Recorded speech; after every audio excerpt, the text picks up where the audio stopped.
Good morning po. Tayo po'y mag-aral ng salita ng Diyos, Hebrews chapter 12 verse 2. Ituon natin ang ating paningin kay Jesus na siyang pinagmumulan at kabuuan ng ating pananampalataya. Dahil sa kagalakang naghihintay sa Kanya, hindi niya ikinahiya ang mamatay sa krus at siya ngayon ay nakaupo sa kanan ng trono ng Diyos. Motivated by a mission. So this week pinag-aaralan po natin yung mind of a finisher at ang pinakamahusay po palang example ay ating Panginoong Jesus na kung saan sinasabi po dito sa English Bible, for the joy set before Him, He endured the cross. In other words, ay ginawa niya ang lahat para maganap niya yung kanya pong misyon ng pagparito sa lupa. Kaya dyan po makikita natin na napakahalaga po na tayong tao, tularan natin siya. Siya po yung pinagmumulan at kabuuan ng ating pananampalataya. Kaya alam niyo po, sa buhay talaga, ang mahalaga yung meron po tayong misyon. Ano po? Kasi po pag wala tayong misyon, wala pong kahulugan ang buhay. Sabi po sa James chapter 4 verse 14, ang buhay po ng tao maiksi lang yan eh. Katulad lamang daw po tayo ng usok. Sabi diyan, what is your life? You are a mist that appears for a little while and then vanishes. Napakaiksi po ng buhay. Ano po? Kaya kung mamumuhay po tayo ng walang kahulugan, ay sayang naman yung ating buhay. Alam niyo po ba ang nagbibigay ng kahulugan sa buhay po natin ay yung pagkakaroon po ng misyon. Madalas pagka nababasa natin yung kwento po doon sa Luke chapter 12 verses 19 to 21, nung lalaking mayaman na nagpundar, naiinis tayo or natatawa tayo. Ano po? Kasi sabi po nung lalaki dyan and I'll say to myself, you have plenty of good things laid up for many years, take life easy, eat, drink, and be merry. Sasabihin natin, ang babaw naman ang buhay nitong lalaking ito. Tingnan mo, nung namatay siyang bigla, saan nga naman napunta yung kanyang ari-arian? Ano po yung kanyang naipundar? Pero alam niyo po, marami sa atin, yun lang ang kahulugan ng buhay Maring pinagtatawanan natin itong lalaking mayaman na ito, pero sa totoo lang, tayo rin. Minsan ganun ang pananaw natin sa buhay. Nag-iipon lang tayo, nagpupundar tayo, and then someday, magre-retire tayo para mag-relax. Sabihin nga natin, ay sarap ng buhay. Ano po, yun na lang ang goal natin. Pero alam niyo po ba na ang buhay ay may malalim na kahulugan? Sayang naman kung yun lang ang goal mo. At napakaiksi po ng buhay kung dun mo lamang uubusin ang iyong lakas. Kaya marami nagsisisi sa bandang huli. Sasabihin nila, sana ginawa ko ito nung bata pa ako. Sana nagkaroon ng kahulugan yung aking buhay. Kasi kadalasan, katulad tayo nitong lalaking ito, inubos lang natin yung panahon natin sa pagpupundar ng mga material na bagay, pero hindi naman tayo mayaman sa paningin ng Diyos. At alam niyo po ang paalala sa atin ng 1 Corinthians chapter 10 verse 31, whatever you do, do everything for the glory of God. Kasi ang nagbibigay po ng kahulugan sa buhay, ano po, ay yung magkaroon tayo ng misyon.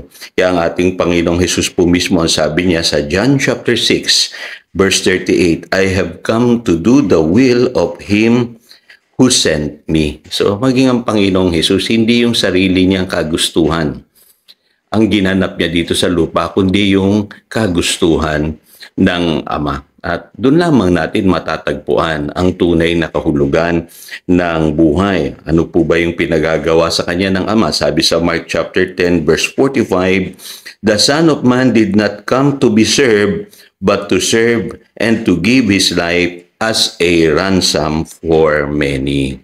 So ito yung mission niya na sinasabi dun sa Hebrews chapter 12 verse 2 na kailangan niyang ganapin. Ano po, ialay niya yung kanyang buhay upang maligtas tayong mga makasalanan. At mapapansin nyo, kapag ikaw ay may mission sa buhay, nagsasakripisyo ka para dito. No? Kasi mission requires sacrifice. Ganun pala, no? Kaya minsan sa buhay na ito, nagtataka tayo bakit meron tayong ginagawang sakripisyo. Kasi po, malalim dapat ang kahulugan ng ating buhay, katulad po ng buhay ng ating Panginoong Jesus. Kaya ang sabi sa Luke chapter 9, verse 23, "If anyone would come after me, he must deny himself and take up his cross daily and follow me." Ano po ba yung krus dyan? Yung krus na tinutukoy dyan ay yung misyon natin sa buhay. Ano po? Katulad ng Panginoong Hesus, dapat ay taglayin natin yung misyon na yan sa buhay natin at sa pamamagitan yan, makasusunod tayo sa Kanya. Magiging Christ-like po tayo.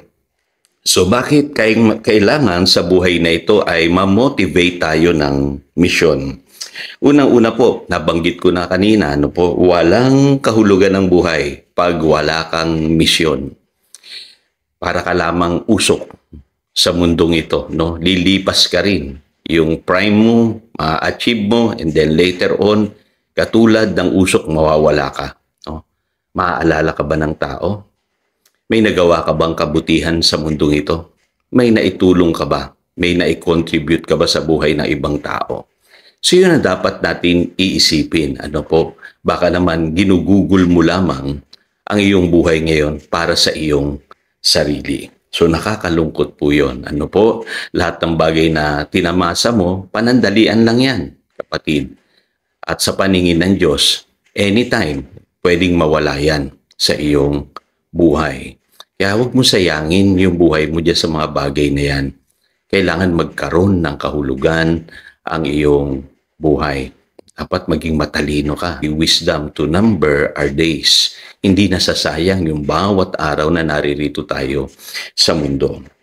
Pangalawa, your life is not your own. Hindi naman sa iyo yan eh. It belongs to God. No, ikaw ay niligtas ng Panginoong Hesus, hindi mo na pag-aari ang buhay na yan. Kaya dapat ipagamit mo yan sa Panginoon. Kung ano yung misyon ng Diyos sa mundong ito, dapat yun din ang mission mo. Bakit ka ba nagtatrabaho? Bakit ka ba kailangang kumita? No? Bakit ka ba kailangang magising ng maagang-maaga? Ano po? Alam nyo, kung mababaw lang ang dahilan, wala po talagang kahulugan ng iyong buhay. Pero kung masasabi mo na ginagawa ko ang lahat na ito para maging bahagi ng kalooban ng Diyos dito sa lupa, may palaganap ang mabuting balita, mamuhay para maipakita ang isang buhay na may magandang patotoo sa harap ng tao upang luwalhatiin nila ang Diyos, nagaganap ang misyon ng Diyos sa iyong buhay. Tunay nga na ikaw ay sumusunod sa Panginoong Hesukristo.